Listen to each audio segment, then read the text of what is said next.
Settle down and let's go ahead and get started so we can learn about the difference between breathing and respiration. How's that sound? All right, so respiratory system, right? So when you hear the word respiratory system, you probably all think of the lungs, right? And for the most part, that is true. But we want to dive down a little bit deeper, and I want to give you a better understanding on the respiratory system. So it is broken down into two key players. You have a part of the respiratory system that deals with breathing and ventilation. Breathing and ventilation is the mechanical process, how air moves in and out of your lungs. And then you have a respiratory component. Respiration is where the actual gas exchange occurs, right? Oxygen is distributed into the bloodstream, and carbon dioxide is put back into the air so you can exhale it. All right, so when you think of the respiratory system, that's the two major functions we're going to be concerned with. Again, breathing and ventilation, mechanically moving air in and out of the lungs, and then respiration. That's where the actual gas exchange occurs. Now, the way we can think about it from a structural standpoint is really simple. You have an upper portion of the respiratory system and a lower portion of the respiratory system. All right? So Danica, for your review, I'm going to get to the next slide. You want to circle it. You want to know what structures are in the upper part of the respiratory system and the lower part of the respiratory system. Unfortunately, it's here in the presentation. Now, functionally, you can think of it this way. Again, you have respiratory structures that are just for conducting, meaning air is just moving in and out. No gas exchange occurs at the conducting zone. Good. The respiratory zone, gas exchange only occurs at the respiratory zone. Do you think that will be a question? Yes, it will be. Oh, it will be. Oh, it will be, I promise you. And if it's not, well, then I just, as Danica pointed out, I lied. Period. I have my little notes out. Well, sometimes it happens. All right, so what are a couple of structures here of the respiratory system? Well, believe it or not, your nose, right? Your nose serves as a passage for air to move in and out. If you remember, you have those olfactory nerves where scents in the air get picked up by the olfactory bulbs. Weird statement, but I realized that through my left nostril, I can breathe and like smell a lot better. And through my right nose, Hey, you probably have a deviated septum. How do I fix that? Plastic surgery? Yeah, surgery. Is that like a nose job? Yeah, basically, it's a nose job, exactly. Because people are like, oh yeah, I got my deviated septum fixed, and then like they come back with a hole in the nose. Yeah, so usually, when you get a deviated septal repair, and usually sometimes you have to go for plastic surgery because it can get a little deformed. Is it expensive? Because I like to breathe and like smell things. Insurance can cover it, depends on which insurance. Was it a better deal? That is correct. Very good. And it also depends on what your surgical deductible and copay is. You should reach out to your insurance carrier and reach out to your practice financial department to figure out what your cost would be associated with a septal surgery. But would Thank you. they cover the plastic surgery part too? Or They may. Isn't that cosmetic? All right, enough with the nose jobs. Okay. So, all right, so let's talk a little bit about some of the structures. Here's a slide. Remember that question? What structures are part of the upper respiratory system and what structures are part of the lower respiratory system? Here's a chart that basically shows it anatomically. Great. Now, let me go back though real quick, and I want to just kind of show you where everything is. So basically, behind the nose and behind the mouth, you have a opening where air will go in. We call that the pharynx. All right, you have a nasopharynx, which is the area behind the nose, and then you have the oropharynx, which is the area behind the mouth. All right, so you should be able to identify these structures, all right, on a chart. Then you basically have an opening, right? A piece of tissue, essentially like a tube, here in your neck. We call that the larynx. The larynx is where your voice box is. All right, we're going to look at your vocal cords here in a sec. But your larynx, again, is where your vocal cords are. Then, as we move inferior, you have the trachea. And the trachea is a large tube in which air will go down, and then it basically splits into the right and left bronchus. The right and left bronchus go right into your lungs. So we're going to explore this a little bit further. So let's first look at here at the nose, right? You got your two noses, but I want you to appreciate just how large the nasal cavity is. And then look at these suckers here, the nasal concha. And this is basically tissue folds. These are your mucous membranes. The mucous membranes in the nose is responsible for doing a couple of things. One, it moistens air. You want moist air to enter into your lungs. You don't want dry air to enter into your lungs. So the nasal concha, or those mucous membranes, help to moisten the air. It also is designed to help collect pathogens. We don't want things like dust and other allergens from entering into our system. So that's why if you breathe in something and then you sneeze, sometimes you'll sneeze out dust and gunk. That's because stuff gets caught in the mucous membranes, and then your body will kind of have this cough or sneeze to propel everything out. Okay? That's why we do it.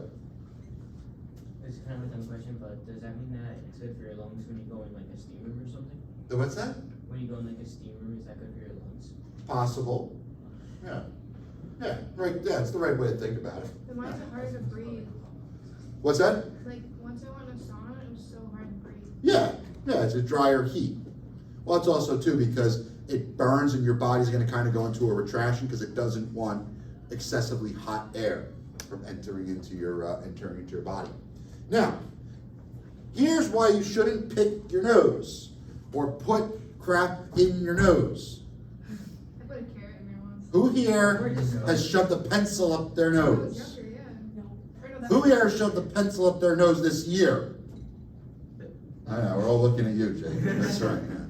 Yeah. So the point is, I'm thinking you're looking at me. yeah, exactly. And you know why? I used to. Because what you're doing is you're basically irritating the mucous membranes, and your body is recognizing that as foreign. So it's going to cause this reaction in which it wants a forceful amount of air to blow anything in that area out. We don't want dust and pathogens in here. Now, around these mucous membranes, you have an extensive network of capillaries. That's why, again, if you pick your nose, you shove something up there, you can induce a nosebleed. Also, if those mucous membranes are dry, those capillaries can get a little bit more fragile, so they can start to leak blood as well. That's why in a very dehumidified environment, if your noses are very, very dry, it can lead to epistaxis, which is a nosebleed. That's right. Okay? So one of the best ways to prevent nosebleeds is use saline spray if you're very prone to them. What, like, if you get a nosebleed, what happens? Like, is that bad? Well, I mean, no, it'll clot, right? But it's a big inconvenience. All right, you could be sitting here and all of a sudden your nose starts gushing blood. I wake up sometimes, like, I think it's allergies, but I don't know, like, I wake up sometimes, like, when I wake up in the morning, like, I have to. Well, it's different. You have like dry blood. Yeah. That's a little different story. Yeah, that's not uncommon. Nosebleed is when you actively have like blood gushing out of your nose. Okay. Yeah. Okay, this is gonna sound kind of disgusting, but I used to get nosebleeds because I'm on Accutane. I would like lean back and all the blood would go down my. Yeah, it's nasty. You don't want that crap going into your esophagus. Yeah. Isn't that bad? Yeah, you don't lean. Yeah, if you have a nosebleed, you actually tilt your head slightly forward, and you just pinch the nose shut. You basically use direct compression. That's how you get a nosebleed to stop. Now, if you have repetitive nosebleeds, what they would do, right, what an ENT would do, is they would stick basically a Q-tip, most likely of silver nitrate, and they cauterize this area. So they actually cinch the capillaries, right? And that would basically prevent from getting nosebleeds. I had that done years ago, and I haven't had a nosebleed, probably like 7 years, so, which is good. All right, here's those olfactory bulbs, right? Look how close it is to the surface of the nose. So if you feel the bridge of your nose here, right, just slightly behind the bridge of your nose is where the olfactory senses are. So that's why any damage to the face, you gotta be concerned about smell. This is also why that if you have inflammation in this area, it can compress the olfactory epithelium, and that's why you can have an altered sense of smell when you have sinus issues or you're congested, okay? What does like COVID have to do with losing your Yeah, that's a great question. So basically, the virus, and it's not just the coronavirus, but for whatever reason, they felt that this virus inflamed this area more, compressing the olfactory epithelium. Because everybody that all of a sudden started losing their sense of smell was convinced they had COVID, and the truth is, they can have it with allergies. I lost Right. it permanently. Who did? Me. You, really? I don't have a sense of smell. So that's an interesting sensation, because we've had some patients with that too. And it may come back, but sometimes the virus may have actually destroyed some of this epithelium instead of just compressing it, which is a possibility. So you're gonna be great for healthcare. Deal with the smelly patients. We have a lot of them. We have one that we have to light a candle before and after he shows up. That's so Are you sick. serious? Uh-huh. I don't allow him in my treatment room. I don't touch him. I require my associate, and he's allowed in one room. I do not want him on my table. It's disgusting. And he showers. He rides a unicycle to our office. Yeah, he's a little strange. Yeah. And he sweats a lot, so that's. It's like you're like going Yeah, so he goes in the other treatment room, not mine. So, now that's the other thing, right? Some people have heightened sensory receptors, right? Some people are very, like the doctor that takes care of them, he was a wrestler, so, he had a lot of, hits to the head, I guess. But, his sense of smell is not that great. Now, me and my other doctor, we'll go into the room right after, and her and I are running out of there gagging. So, everyone has different levels and different sensitivities to smell, right? It's just like anything. But that's where it is, okay? Now, I want to continue going down here, right? So here is the oral cavity. Again, we went over how big the tongue is. Here are your tonsils, right? You have a few areas where you have your tonsils. And your tonsils are basically an appendage that was primarily used in immune function. It's an immune organ, all right? It just kind of helps with the entrapment of diseases. Can you live without your tonsils? Yes, of course you can, right? Would you want to? Now, here, I want you all to know the epiglottis. The epiglottis is a special piece of connective tissue. It's a flap. It basically connects to the hyoid bone. So the epiglottis connects to the hyoid bone. Today arts and crafts day. Everyone was crocheting today. What is this? It's just like become a fad. What is it? Just become a fad. Someone got better make me something. Sorry, a what? I can make you a flower. Like a scarf or something, that'd be nice. What if I made you a flower? That would be nice. I would appreciate that. It All might right. not look like a flower. So, Short. who here has heard you should never eat and speak at the same time? I did. My parents. Well, why? It's a rhetorical question. Gross, don't do it. Because the epiglottis is the special flap that connects to the Hyoid bone. hyoid bone. The flap, when you are speaking, closes over the epiglottis. When you are eating, the epiglottis covers the larynx. If you cover the larynx, you won't get food in your trachea. So when you are trying to eat and speak, the epiglottis is rapidly moving back and forth, and you increase the likelihood that food's gonna go down the wrong pipe. And what happens if food enters into the larynx, Michael? What do you start to do? You choke and you cough, all right? So that's another reason. Who here has also been told by their elders not to shove food as fast as you can in your mouth? Why? Same concept. What happens? You have to breathe. So you are more likely to have food go into the trachea. And then you will start coughing and you could potentially choke and require the Heimlich maneuver. And there you have it. So the moral of the story is slow it down. Don't speak when you're eating. Just eat. And enjoy, exactly. So the epiglottis is attached to the hyoid bone? Yes, it's attached to the acetabulum. As a joke. Attached to the hyoid bone. I was still writing when I put it down. Very good. All right. So this slide here is just confirming which we already went over, right? You all remember that your nose is primarily made up of cartilage, right?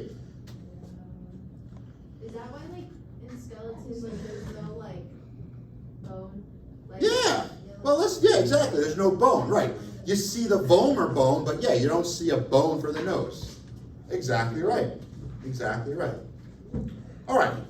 So now what I want to do is, now that we all kind of have an understanding of what the nose is, you know what the nasal concha is, you know what the mucous membranes do and why it's important, let's talk a little bit about the larynx. The larynx is inferior to the pharynx. Okay. Who here's heard of their Adam's apple? Does everyone have one? Yeah. Yes. Traditionally, men have a more prominent Adam's apple than women. Period. What is it? Period. Right. I don't see mine. That too. It is your thyroid cartilage. That is what your Adam's apple is. Now, what sits behind the thyroid cartilage? Your thyroid. Not the thyroid gland, ironically. The thyroid gland is actually inferior to the thyroid cartilage.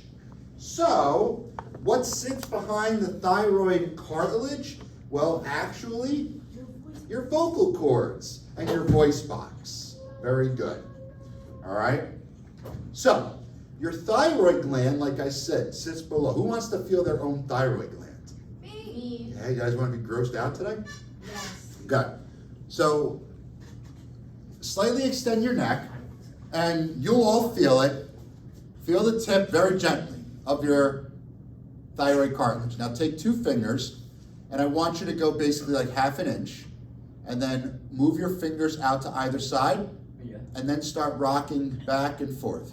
Oh, that's it was so so cool. weird. That's your thyroid gland. Wait. Why is it hard? It shouldn't be hard. Move your fingers a little bit out, and then push in gently. There you go. And then move it slightly back and forth only. It's weird, right? It feels a little mushy. Ew. Well, not ew. It's a body part. So that, folks. It's like twitching. Yeah. That's your neck. All right. So that is your thyroid gland right there. Something. I don't like that. Yep. That's your thyroid gland. I don't Who here wants to do something in healthcare? For the most part, congratulations. You are all going to have to palpate the thyroid gland, because you know what can form on the thyroid gland? A tumor and nodules. Oh my god, I have How about one. my hypothyroidism? Some people may have one and it's been checked out, right? And some people may have hypothyroidism or hyperthyroidism. They may have a goiter, right? So you shouldn't be able to see the thyroid gland. Some people have one, right, that you may be able to see. There you go. Yeah. It happens, right? So, as long as you send those patients to get it checked out, that's fine. They live a normal life, all right? Period. What's that? Yeah, that's right. Can you say it though? He's like, Can you he's- say it? say what? Period. Why? You just said it. I just said period.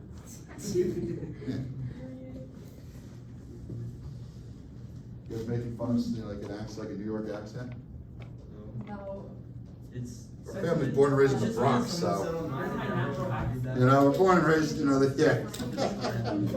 I wasn't raised by Jersey people. Let it go right to my natural accent. Period. Exactly. It means done. Exactly. Yeah, exactly right. That's right. It's a very definitive answer. All right, so now I all want you to look posterior here. You see these four, looks like little, almost like a little nub on the thyroid gland? That is your parathyroid gland. Is the parathyroid gland part of the thyroid gland? No. No! The parathyroid gland regulates calcium. All right? But it's not part of the thyroid gland. It just sits right behind it. So what happens if someone has to have their thyroid removed? What happens to the parathyroid gland? So yes, you have to remove too. I mean, come on. Do you think they would take it and they like move it into the arm or something? Or Yeah. No. they do? Why not? Yeah. Yeah. Parathyroid gland can be embedded. This is kind of like the amazing part of medicine. They can actually embed the parathyroid gland in another soft tissue area. It'll revascularize and it will take over its normal blood calcium function. It's really weird. That's Weird. my Yeah. Doesn't have to be in the neck. Why does it not expand though, so it's not? What's that? Why do they put it back? It's a fleshy part. It's where you have a lot of fat. Mhm. What about, like, Sometimes they'll do that too. Yeah, sometimes they'll do that too. Pretty crazy, right? Some cool stuff. So let me show you here the vocal cords. The vocal cords, like I said, so orient yourself, right? Here's the thyroid cartilage. It sits right behind it. That's why, again, if you just apply a little pressure, you can alter your voice like this, right? Isn't that cool? So you can always do that. So how does it work? Well, your vocal cords, you have, basically, I want you to think of it like this. You have two ligaments, all right? And voice depends on the size and the tautness of the ligaments. So who here plays guitar? All right. So what's the difference between like a bass string and like a sixth string? The noise it makes. Lower pitch. Same concept, right? So I have thicker vocal cords than some of you. My voice is lower pitched, all right? Now, you also, how are you able to speak and alter your pitch depends on, again, you can see here in the bottom picture, if the vocal cords move closer together, if they move far away, it's like a guitar string. So you have air that's passing in and out, and then they have the vocal cords that are either being pulled a little tauter, they're separated, they're getting closer together. The arytenoid muscles are muscles, bless you. Arytenoid muscles are ones that alter the tension of the vocal cords.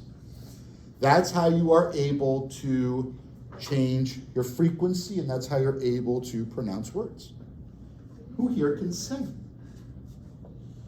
Can anyone sing? Raise that hand. Alexa. You can sing? Yeah. I'm not going to require you to sing in front of the class, so don't worry. I cannot sing. I can sing pretty well. I'm sure you No, can. you can't. So what do you think the difference between her and I in terms of the vocal cords? Mine are obviously thicker, right? But I cannot sing for the life of me. She has a higher. Less dynamic. It has not so much to do with the pitch, but what are you saying? I said she has some strong Arytenoid muscles? She probably has not necessarily stronger arytenoid muscles, but more fine-tuned. Did you take voice lessons? And I've never done it, but from what I understand, you focus a lot on like breathing and pitch. Yeah. The reason why you're doing that is just like anything, you are trying to train those arytenoid muscles. So the more motor control you have over the arytenoid muscles, the better pitch. So she is able to control hers a hell of a lot better than I can control mine. Mine are just global. I have two pitches, loud and louder. Okay, that's it, right? So that is, and then there are some people that are genuinely gifted with a voice, And just like an athlete, some athletes are just naturally gifted. They're able to have a more fine-tuned motor control. Singers are the same way. Because again, or you can train it just like anything. That's what voice lessons are all about. You're trying to train these muscles. You know Angel does opera? He's actually pretty good at it. Yeah. I can see that. Don't worry, I'm not going to require you to sing in front of the That's class. gonna be your final. Right? So it's the same concepts, right? Maybe next Monday that'll be the final culmination here. You both can do a duet. All right. And listen, people listen. I think you two should create a TikTok.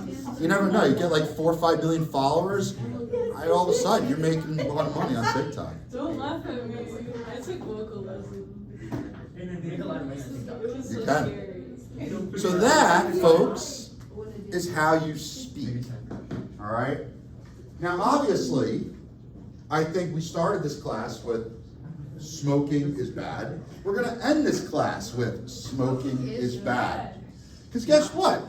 If you damage the tissue around the larynx, you can actually damage the muscles. That's why sometimes smokers can have a raspier voice. They lose their ability sometimes to even speak because they destroyed all the muscle tissue. You know I have a good raspy voice, like if I try. That's a good, that's like a blues artist. That's pretty good. You can get canceled for that stuff. So there you go. You're all learning how you can alter your voices. Okay? All right.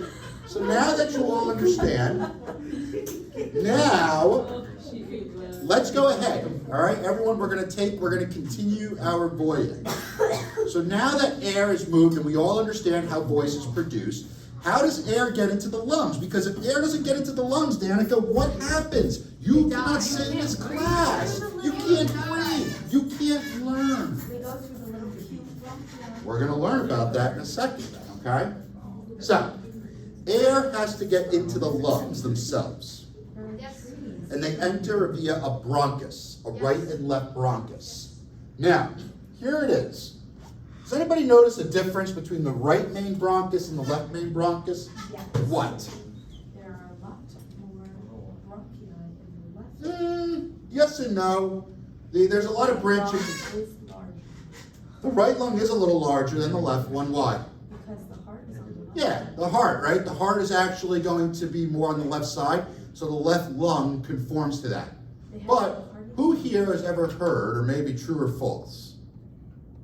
Huh? When you're choking, food is more likely to go into the right lung than the left lung. Is that true or false? True. Why? Because right first on them. Maybe, but go ahead. I want your rationale. You've given an answer, so I'd like a rationale to the answer, please. You can imagine what it must be like to work for me. it's I always like rationales. I don't like answers. I like rationales. it's because when you're choking on something and you're inhaling like you breathe like this. Again, It's like what did I just point out? What's the main difference? It's bigger, so it's just more likely gonna go. So not only is it a little bit bigger, but look at the orientation of the bronchus. Does one look more horizontal than the other? Yes. Yeah, the right one's more vertically oriented because the heart isn't pushing it up. So the left bronchus is more lateral because obviously you have the heart. So that's why it's exactly. All right? Cool. All right. So here, folks, this one is basically the branching. All right? So here's how I want you all to think about it. Think of it like a tree. Let's talk. Who here's ever watched Bob Ross? Yes. So let's talk a little bit about Did happy. you know actually happy I little- was a happy little mistake? Let's look at happy little trees. Okay? midnight All right. blue. So we have basically, what's the main part of the tree? A trunk, right? Yeah, the roots, right? Fair enough.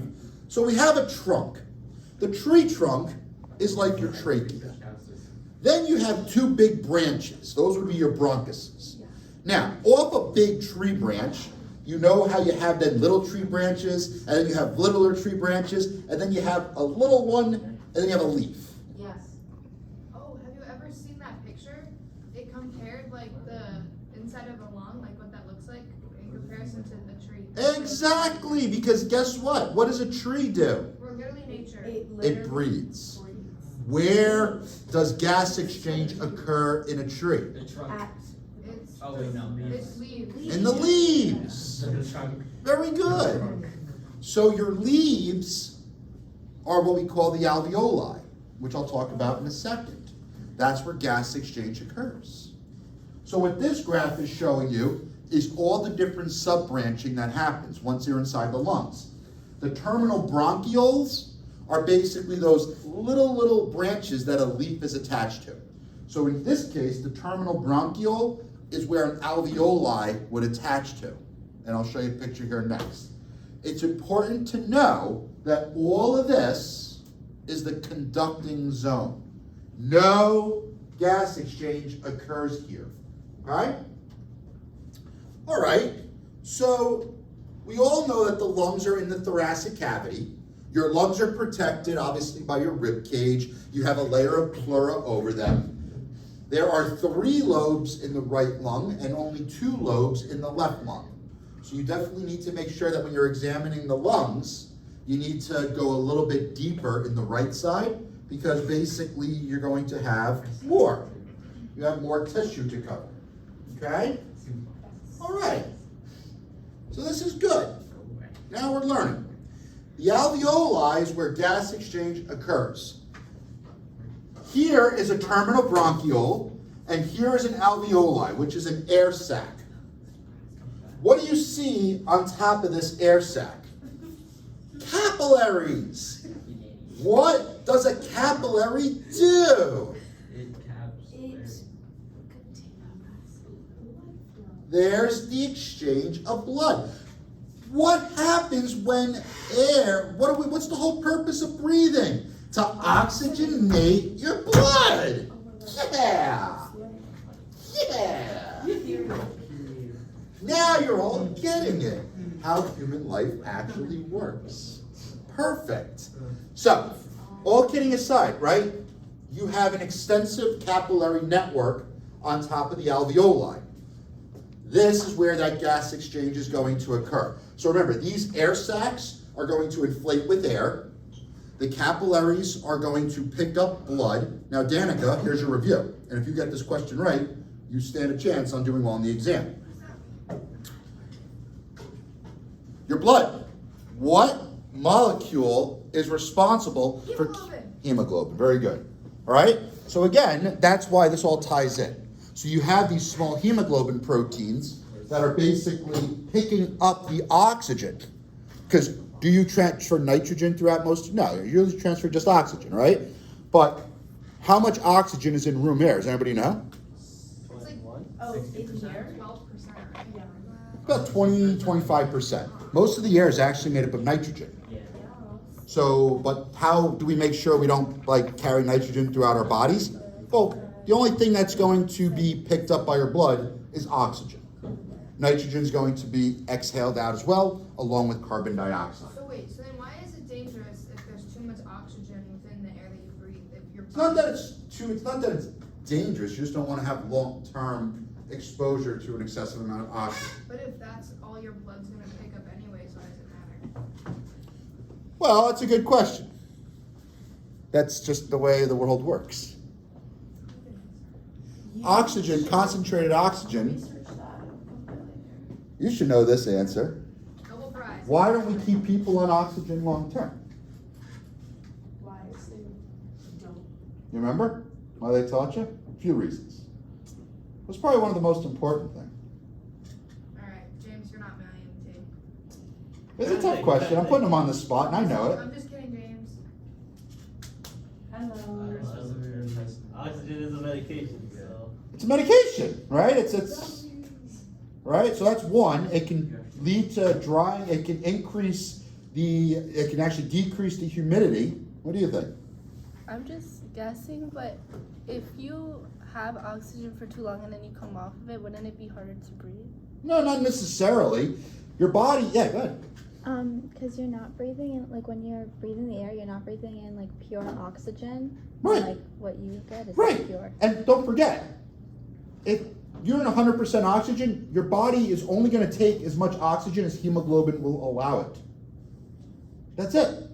So it doesn't matter. The only reason why we put oxygen on somebody is if we suspect they have a decreased capacity for carrying oxygen or they're struggling to breathe. That's the only reason. You know what the biggest reason why? Cost. You know how expensive it is to condense oxygen? Very expensive. So there's no need. That's honestly the biggest reason why, you know, in medicine, they're not keeping people on oxygen. When you see people like in the hospital and they're on those nasal cannulas, it's usually room air. You know, that's all it is. You're just basically forcing a little bit more room air into their body. That's all you're doing. All right? So, now that you all have a nice idea of what the alveoli does, all right, we know that these are in your respiratory membranes. So not only do you have the capillaries that push blood in and out, you also have macrophages, which is part of your immune system. That's how it prevents pathogens from entering your body. Now, here's another question. Hint, hint. Hint, hint. Hint, hint. This will be a question on the examination. I have my The notes. pulmonary artery carries oxygenated or deoxygenated blood? Deoxygenated. The pulmonary artery is taking blood from the right ventricle and it's pumping it to the lungs where it's going to get oxygenated, right? Then the pulmonary vein is going to return oxygenated blood to the left atrium. And then it's going to pump blood throughout the rest of the body. That's how the cycle works, folks.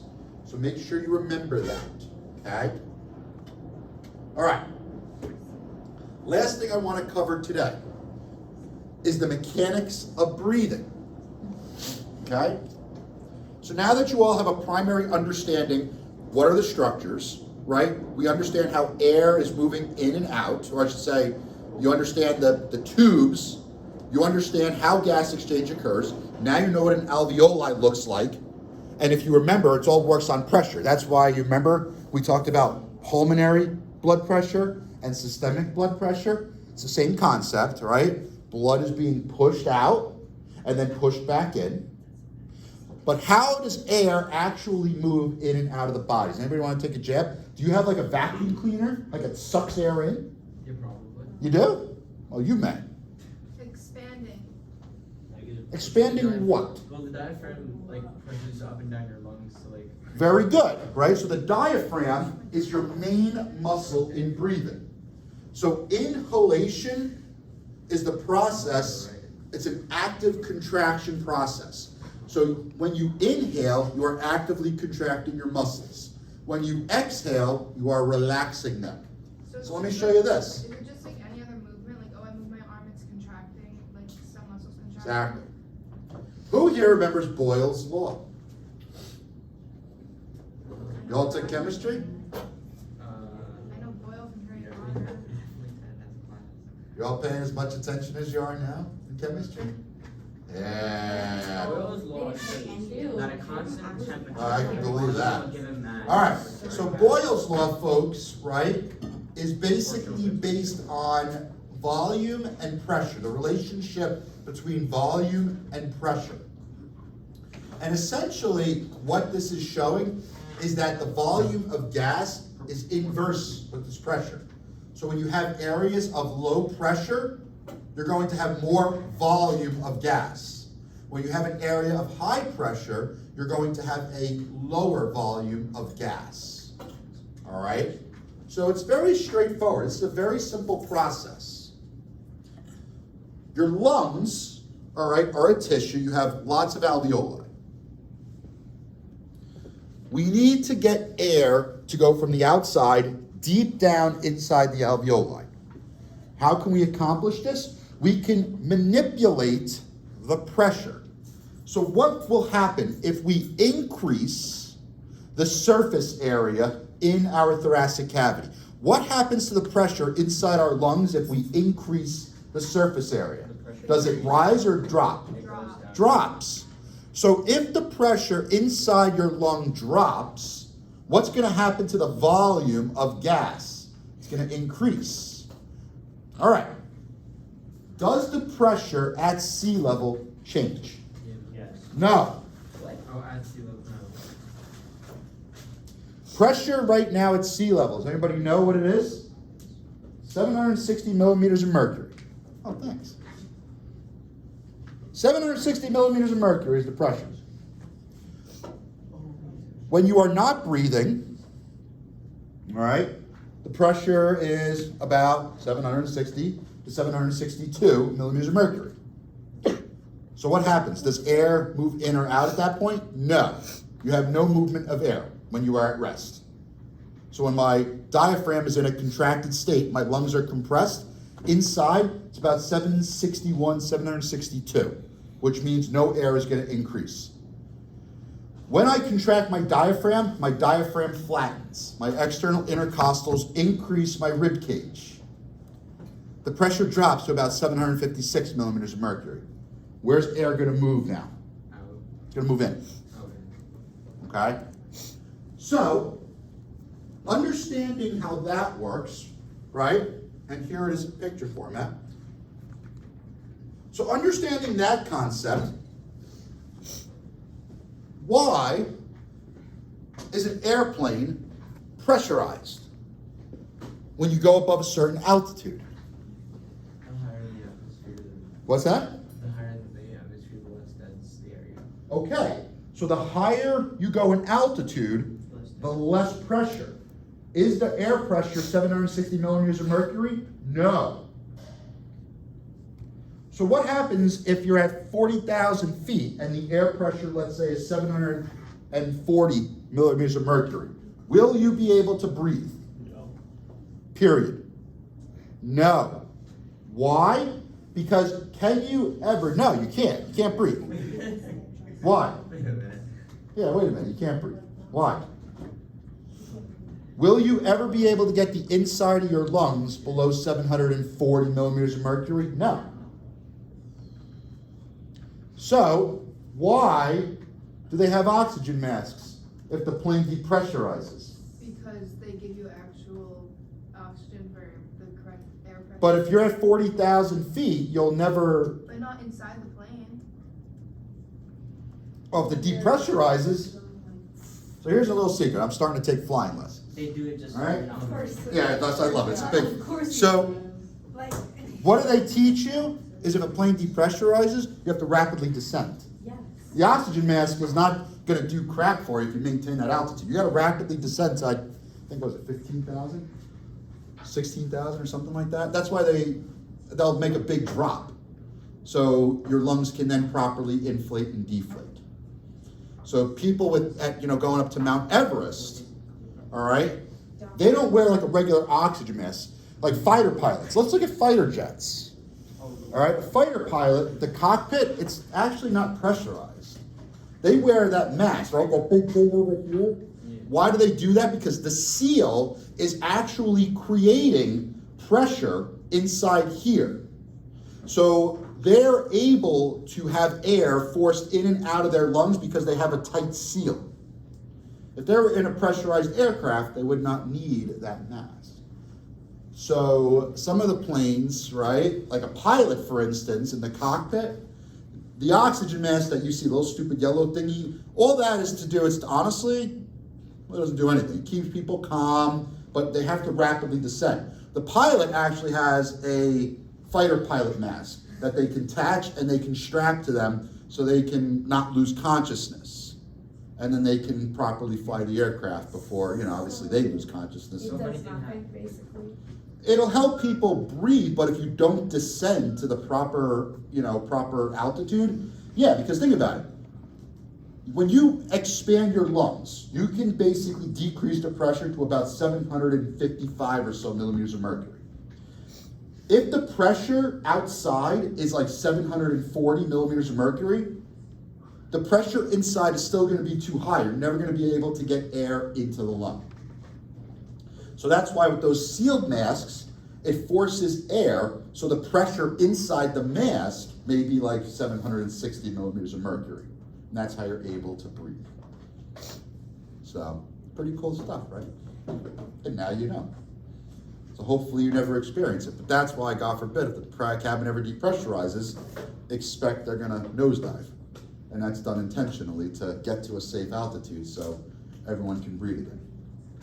And there you have, not that the plane's going down, but that's done intentionally. So that, folks, is the mechanics of breathing.